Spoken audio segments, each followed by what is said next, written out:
बिस्मिल्लाहिर्रहमानिर्रहीम।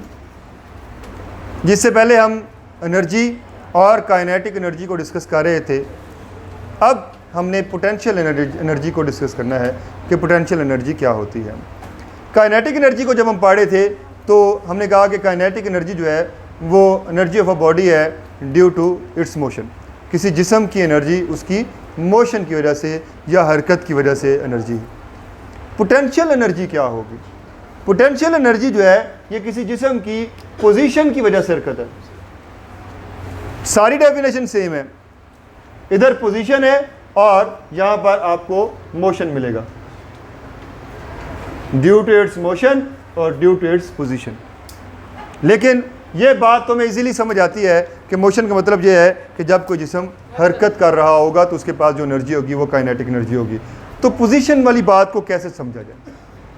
अब पोजीशन को समझने के लिए ज़रूरी ये है कि पता हो कि आप पोजीशन कहाँ से देख रहे हैं।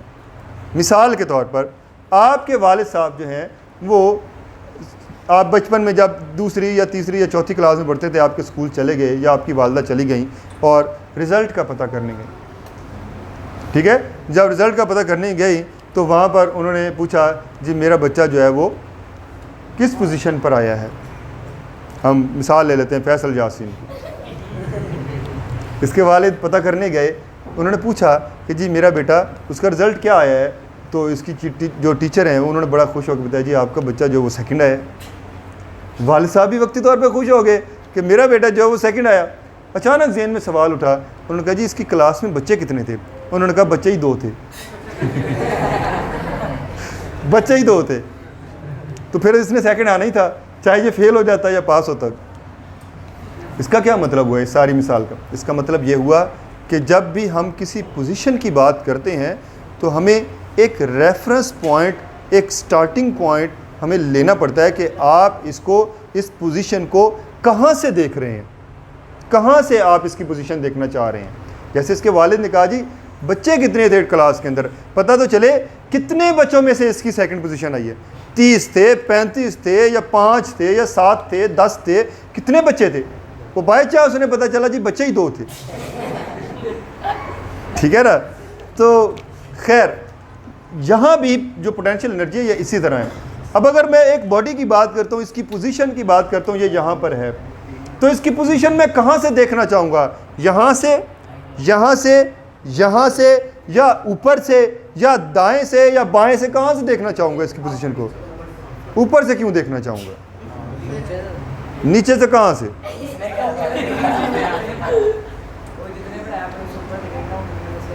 कितने में से? आप आसमान से नापेंगे? आसमान से नापोगे कि आसमान से ये कितना दूर है? पोजीशन ये है। आप कहाँ से आप इसको देखना चाहेंगे? समुंदर से चले जाइए, साइड से, इधर से देख लूँ, इधर से देख लूँ, या इधर से देख लूँ, इधर से देख लूँ, या इधर से देख लूँ। कहाँ से देखूँ? देखें, हमने जब भी पोजीशन इसकी चेक करनी है हम अर्थ सरफेस से देखेंगे। कहाँ से देखेंगे? अर्थ सरफेस, ज़मीन की सतह से। तुमने कहा था नीचे से। नीचे तो ये भी है, नीचे ये भी है, नीचे ये भी है, और ज़मीन से भी नीचे है। गड़ा खोद लो, वो भी नीचे है। ज़मीन की सतह से, आप ज़मीन की सतह से देखेंगे। देखें, अगर मैं इस मार्कर को बिल्कुल नीचे गिरा दूँ, अब ये जहाँ पर ज़मीन की सतह पर ये मार्कर पड़ा हुआ है, तो अब इसकी पोजीशन जो है, पोजीशन के एतबार से इसकी एनर्जी 0 है। इसकी पोटेंशियल एनर्जी 0 है। इसकी पोटेंशियल एनर्जी 0 है। रख दो इधर ही रख दो। अभी इसकी पोटेंशियल एनर्जी क्या है? 0। ठीक हो गया, क्योंकि ये अपने रेफरेंस पॉइंट पर ये मौजूद है। जब ये अपने रेफरेंस पॉइंट पर मौजूद है तो इसकी एनर्जी 0 है। अब मैं क्या करता हूँ? देखें, मैं इस मार्कर को उठाता हूँ और उठाकर आहिस्ता आहिस्ता ऊपर ले आता हूँ। मैंने क्या किया?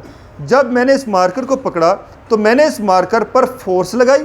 सुनिएगा, मैंने इस मार्कर पर फोर्स लगाई और उस फोर्स के नतीजे में इस मार्कर ने फासला तय किया। दोबारा सुन लें, मैंने मार्कर को जब ज़मीन से उठाया, ठीक है, तो मैंने इस मार्कर पर फोर्स लगाई और इस फोर्स के नतीजे में इस मार्कर ने फासला तय किया। ये वर्क नहीं है? ये वर्क नहीं है? वर्क है ना, यही था ना। आप किसी बॉडी पर फोर्स लगाएं और वो बॉडी फासला तय करे, डिस्प्लेस हो जाए। मैंने इस पर फोर्स लगाई और इसने फासला तय किया, तो मैंने क्या किया? वर्क किया। मैंने क्या किया? वर्क किया। वो वर्क इसमें एनर्जी के तौर पर स्टोर होता जा रहा है। जूं मैं वर्क करता जा रहा हूं, वो इसमें एनर्जी के तौर पर स्टोर होता जा रहा है, and this energy is called potential energy. समझ आइए बात? कि एक बॉडी को आप नीचे से उठाकर ऊपर ला रहे हैं, तो उसके अंदर एनर्जी कहाँ से गई? आपने कोई इंजेक्शन लगाया उसको एनर्जी का? उसको आपने रेड बुल पिलाई है, स्टिंग पिलाई है? ऐसा तो नहीं किया ना। उसको कहाँ से एनर्जी मिल गई? तो आपने उस पर दरअसल वर्क किया है। क्या किया आपने? आपने उस पर फोर्स लगाई, जिसके नतीजे में उसने फासला तय किया, तो वो वर्क उसमें एनर्जी के तौर पर स्टोर हो गया। जितना ज़्यादा वर्क करेंगे उतनी एनर्जी ज़्यादा, जितना ज़्यादा वर्क करेंगे एनर्जी उतनी ज़्यादा। क्लियर होगी बात? कोई प्रॉब्लम?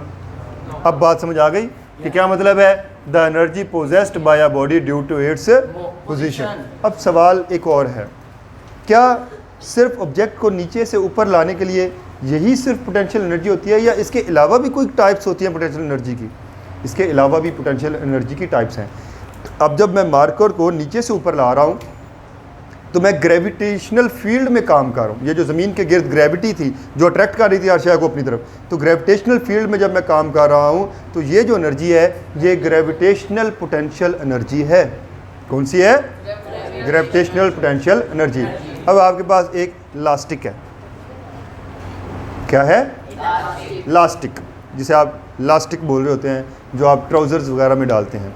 अब वो लास्टिक या एक रबर बैंड है, आपने उसको पकड़ा और खींच लिया।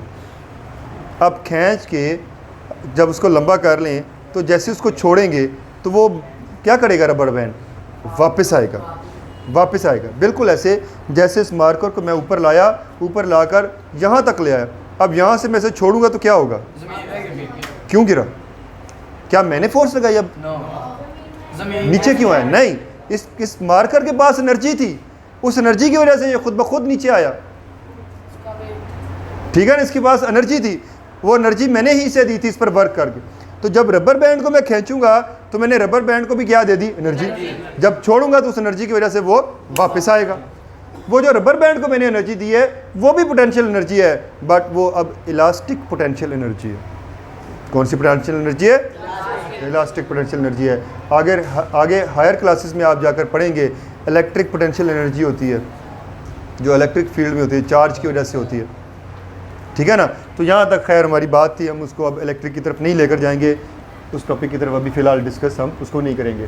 तो जिस तरह हमने काइनेटिक एनर्जी की बात की कि वर्क डन की इक्वल है, यहाँ भी ये पोटेंशियल एनर्जी वर्क डन की इक्वल है। जितना मैं इस पर वर्क करता जा रहा हूँ उतनी उसमें क्या होगी? एनर्जी। तो जितना वर्क करते जा रहे हैं उतनी पोटेंशियल एनर्जी है। और वर्क डन हमारे पास किसके बराबर होता है? Fs के बराबर होता है। अब फोर्स मुझे पता है, फोर्स किसके बराबर है? ma के। और जब आप ग्रेविटी में काम कर रहे हैं तो ये एक्सेलरेशन चेंज हो जाएगा ग्रेविटेशनल एक्सेलरेशन में। ग्रेविटेशनल एक्सेलरेशन में। ठीक हो गया। तो अब आप फोर्स की जगह mg को पुट कर दें, और आप जो फासला तय कर रहे हैं, अब ये जो ऊपर की तरफ जा रहे हैं ये बुलंदी है, जिसे आप हाइट बोलते हैं। ठीक है। तो यहाँ पर आप s की जगह क्या पुट कर देंगे? h। ठीक है। f की जगह mg आ गया, s की जगह h आ गया।